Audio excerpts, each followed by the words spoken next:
Salve peixeiros com orgulho, bem-vindos a mais um registro do canal SFC Raiz, acompanhando como sempre o nosso glorioso alvinegro praiano.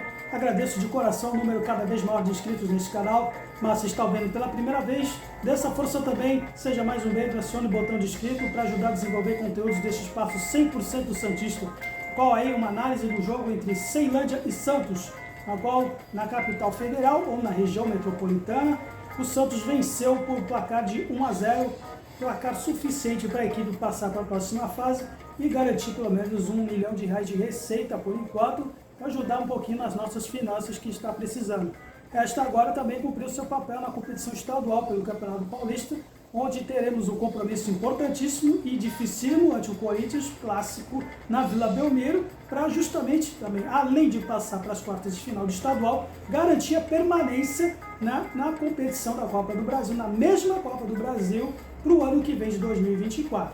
Requisito que é agora imprescindível para equipes, por exemplo, que desejam continuar na competição que vigorou agora, este ano, a partir de 2023. Pelo menos o Santos precisa passar de fase e ficar pelo menos entre os 5 melhores na competição estadual. Enfim, falando agora dessa partida, o Santos hoje pelo menos demonstrou que ainda tem um longo caminho pela frente para melhorar o seu esquema tático. Embora saímos com a vitória, embora o empate já teria sido suficiente, mas diante de mais uma equipe tecnicamente fraca, assim como foi o jogo com a Portuguesa, há sim certa preocupação em certos lances, em certos momentos. A equipe, de certa forma, não jogou mal, na média, pelo menos em alguns momentos, a equipe demonstrou no início o ímpeto que tentou repetir na partida na Vila Belmiro ante a Portuguesa, fazendo um volume de jogo, uma troca de passes. Em especial, chama-se a atenção a participação do Lucas Lima, o quanto que ele pode ser o fiel da balança nesse meio do Santos, na articulação de jogadas. Quando ele é bem mais participativo, realmente vem coisa boa. Só o problema, as finalizações que ainda continuam deixando a desejar, especialmente da parte do Ângelo. No momento que o Lucas Lima deu um passe primoroso para ele somente o goleiro, ele com o pé esquerdo dele, embora sendo um jogador que atua na maioria das vezes pelo lado direito, isolou. Outro caso foi também do Mendonça, que é o homem de confiança por enquanto do Odair Hellmann, embora, particularmente por esse que vos fala, não vejo muita coisa de especial nele, pelo menos em termos de jogadas, de criação, e sim no aspecto ofensivo, no qual hoje ele é o artilheiro do Santos hoje, nesse momento, na temporada de 2023. Por incrível que pareça, o problema é justo na falta da articulação dele pela ponta. Ele pode ser um ótimo cara de última bola numa equipe nivelada para baixo, inclusive na pessoa até do próprio Marcos Leonardo, que ficou devendo hoje mais uma vez. Mendonça se sobressai justamente por isso, mas, portanto, em termos de apoio das laterais, apoio para a defesa e também no que diz respeito até no mano a mano, o Lucas Braga ainda não pode ser descartado, mais uma vez. Porém, de um modo geral, a equipe começou muito bem, mas, como eu ia dizendo, o Lucas Lima, depois que deixou de participar um pouco da partida, depois que foi menos acionado, ou uns ou não até, uns vão dizer que, entre aspas, se escondeu a partir do desenrolar do jogo, aí a equipe do Santos começou, digamos, não conseguir ter o mesmo volume de jogo do início. Inclusive, o Ceilândia teve por 2 ou 3 oportunidades de até abrir o marcador. E vale também o meu pitaco em relação à defesa. Momento, por exemplo, que Maicon e a dupla Maicon e Joaquim, vou errar aqui, Joaquim, depois de falar mais um pouquinho dele. Embora o Joaquim tenha falhado na linha burra no lance de bola parada deles, o Michael também falhou. Qualquer equipe um pouquinho mais tarimbada, um pouco melhor tecnicamente que o Ceilândia, poderíamos ter um revés nesse jogo. Não dá para ignorar isso não. Um lance em que tentaram fazer uma linha burra, numa bola de bate e rebate, e sobrado apenas para o João Paulo, que teve a sorte, o mérito dele também, de poder contar aí com um infortúnio do Ceilândia não ter marcado. Outro aspecto importante que vale destacar, como sempre, uma bola surgida no lado do Felipe Jonathan mais uma vez, que tem um certo costume de marcar a distância, deixar os alas com a responsabilidade dele de marcar um pouco bem à vontade. E o camisa 10 dele, que eu não me lembro a memória, conseguiu fazer uma assistência que por muito pouco podia meter os pés pelas mãos. O time do Santos quase também tomou um gol nesse determinado momento do lance. E no desenrolar do primeiro tempo, a equipe continuou, depois caiu de produção. E com um problema que eu vou destacar aqui, especialmente com o time adversário, assim como vem acontecendo nos jogos do Campeonato Paulista, um time que jogou única e exclusivamente para se defender. Mas cabe à equipe do Santos tentar criar meios para poder furar a bolha adversária, furar a marcação.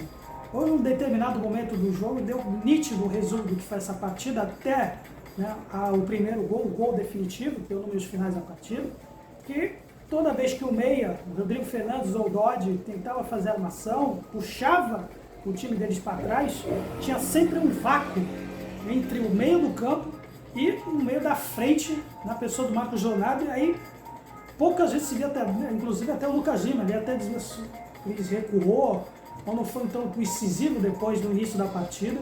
Isso acabou influenciando na produção, especialmente na articulação de jogadas do Santos. Depois não conseguia fazer a última bola, a penúltima bola, por exemplo. A última bola já é certeza que não vem. As finalizações, por exemplo, tivemos 13 chutes a gol em toda a partida, mas quase todas elas ainda sem levar perigo à meta do goleiro. Poucas oportunidades que o goleiro teve trabalho no Santos. Vai ficar destacado, por exemplo, a bola que o Ângelo isolou, que o Mendonça isolou no primeiro tempo, e uma bola na trave, talvez, e uma jogada de efeito do Marcos Leonardo. Mas no segundo tempo, vou até mostrar exatamente o que resume essa equipe do Santos ainda de forma negativa, é exatamente esse problema na articulação do meio para a bola chegar exatamente no ataque. Por exemplo, quando o Rodrigo Fernandes vem puxar a bola, e aí aparece, por exemplo, uma linha de 3 ou 4 adversários no meio do campo, travando a equipe adversária, enquanto que o Marcos Leonardo, ou seja, o próprio Mendonça, ou o Lucas Lima, por exemplo, ficam no meio intervalo atrás da linha adversária, quando que o ideal seria justamente ter alguém para se apresentar, para formar uma certa dose de tabela no meio, coisa que se viu no segundo tempo depois, no momento do jogo, apenas uma oportunidade que se viu para puxar a marcação, que foi, se eu estiver enganado, me corrija na produção, entre o Ângelo e depois aqui acho que foi o próprio Lucas Lima. Aí eu não tenho certeza, me desculpem a minha memória, mas eu sei que o Ângelo, por exemplo, teve que fazer uma tabela, ou o Rodrigo Fernandes ou o Dodge.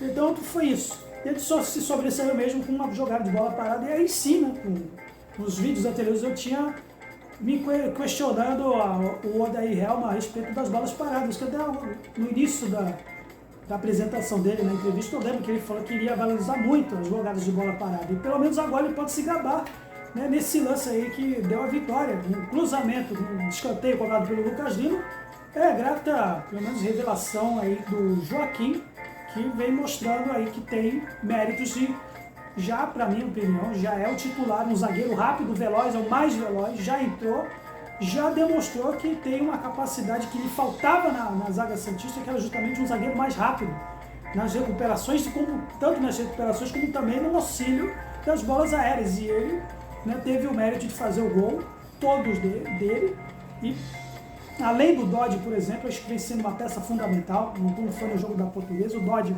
hoje, mais uma vez, demonstrou uma certa solidez também, junto com o próprio Rodrigo Fernandes, mas na articulação, na tentativa delas de fazer essa articulação que ainda não chega muito do Santos, ou pelo menos não vem de uma forma constante, como se vê no início da partida, como se viu no início do jogo contra a Portuguesa e como se viu agora nessa partida em que o Santos cai de produção depois, no decorrer da etapa inicial.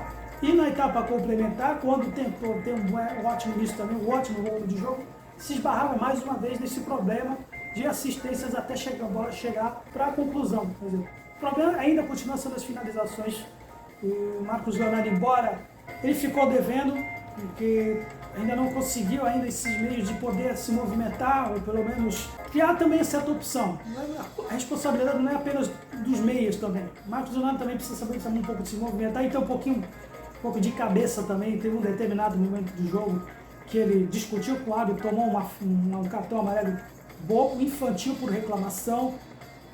É um trabalho psicológico também que precisa ser levado em conta. E já falei a respeito do extracampo também, no fator psicológico. Também do João Paulo, um determinado momento da partida que ele saiu mais uma vez mal, falta de conexão, de comunicação entre ele com os zagueiros, também quando já estava 1-0. Enfim, o fator psicológico também pesa ainda. O Odair Helma, o que ele fez depois com as substituições. O Vonei me chamou a atenção pelo fato dele ter colocado na ponta, o que contribuiu também para a queda de produção do Santos no jogo, porque todo mundo sabe que o Vonei é meio. Mas aí colocou o Vinícius Balieiro depois para a saída do Rodrigo Fernandes, também foi providencial. Também. Saímos com a vitória, mas falta muito ainda. Podemos ainda, agora com essa vitória, ainda ganhar progressivamente uma confiança, uma moral para que o próximo jogo, que é fundamental para as pretensões do nosso time, é um jogo dificílimo, sim, vai ser uma prova de fogo desse elenco que teve essas 2 vitórias consecutivas. Bom, galera, por enquanto é isso. Muito obrigado mais uma vez pela atenção. Comente aí no canal se você concorda ou discorda. Deixa aí o seu pitaco também para aprimorar o canal. E deixo também, como forma de serviço de utilidade pública, uns links para o pessoal, se quiser ajudar num problema, num momento difícil que atravessa a região do litoral norte de São Paulo. Se você quiser dar a sua contribuição para ajudar as vítimas, as famílias que estão precisando, vou deixar na seção aí do link das descrições. Santos sempre Santos, e até o próximo jogo. Valeu, até a próxima.